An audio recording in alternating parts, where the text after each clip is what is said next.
SSC में जो गड़बड़ियां हो रही हैं वो देखने के बाद इंडिया के जो युवा ये कह रहे हैं कि अब नेपाल के बाद इंडिया में भी ऐसा ही करना चाहिए, नेपाल की तरह ही इंडिया में भी विद्रोह करना चाहिए, तब शायद सरकार की अकल खुलेगी जाके इस मामले पर। तो देखो यार, हम किसी को देखकर अपने यहाँ विद्रोह नहीं कर सकते। नेपाल में जो हुआ है वो वहाँ के बच्चे भी नहीं चाहते थे। वो जो लोग थे वो शांति से प्रोटेस्ट करने आए थे, लेकिन उस प्रोटेस्ट को किसी ने हाईजैक किया। अब उसके पीछे किसकी साजिश है अभी ये चीज साफ नहीं हो पाया है, लेकिन उस साजिश के कारण नेपाल बर्बाद हो गया है। आप ये जानिए कि नेपाल की जो जीडीपी है उसका 45 to 50% सिर्फ कर्जा है। मतलब नेपाल चल ही कर्जे पर रहा था, और उसके बाद अब ये जो नुकसान हुआ है उसकी भरपाई कौन कर पाएगा। Sushila Karki interim prime minister तो बना दी गई है, लेकिन उनके ऊपर बहुत सारी जिम्मेदारियां हैं। आप समझिए, जब एक हिंसा इस लेवल पर हो जाती है कि सरकार को उखाड़ फेंका जाता है ना, तो वो देश बहुत पीछे चला जाता है। आप चाहे बांग्लादेश देख लीजिए, आप चाहे श्रीलंका देख लीजिए, आप चाहे पाकिस्तान देख लीजिए, आप म्यांमार देख लीजिए, आप अफगानिस्तान देख लीजिए। इसलिए इंडिया में विद्रोह फैलाने की बात मत करिए, क्योंकि बहुत से ऐसे लोग हैं जो इन्फ्लुएंस होते हैं, जिनके पास अपना खुद का दिमाग नहीं होता है लगाने के लिए, वो बस राह चलती भीड़ का हिस्सा बन जाते हैं। तो विरोध करिए सरकार का, जितना हो सकता है सवाल उठाइए, सवाल पूछना भी चाहिए। यही हमारे देश के लोकतंत्र को जिंदा रखे हुए। हम लोग जितना हो सकते हैं यूनाइट होकर एसएससी के स्टूडेंट्स के लिए खड़े हुए हैं, और अंत तक साथ देंगे जब तक इस प्रॉब्लम का सोल्यूशन नहीं निकल जाता है। जितना हो सकता है आवाज उठाएंगे, सवाल हर उस व्यक्ति से पूछेंगे जो जिम्मेदार है इसके लिए। लेकिन अगर आप विद्रोह करने की बात करेंगे तो ये सही नहीं है। आगे मैं कुछ विजुअल अटैच कर रहा हूं, आप देखिए नेपाल का हाल क्या हुआ है।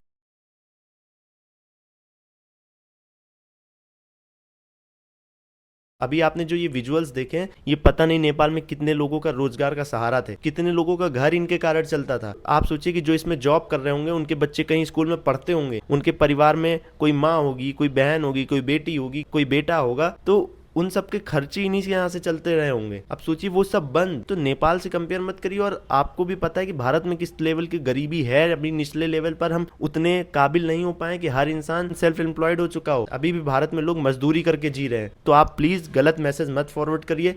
एक शांति भरा संदेश हम देना चाह रहे थे सबको, क्योंकि मैं कमेंट पढ़ रहा था अपनी वीडियोस में भी। आवाज उठाइए जितना हो सकता है, जितना कटाक्ष कर सकते सरकार का करिए बिना झिझक के, लेकिन विद्रोह करने की बात मत करिए। आई होप आपको मेरी बात समझ में आई होंगी, और अगर अच्छा लगा हो तो कमेंट बॉक्स में बिल्कुल बताइएगा, और वीडियो को ज्यादा से ज्यादा शेयर करिएगा ताकि लोगों तक ये मैसेज पहुंचे। जय हिंद, जय भारत।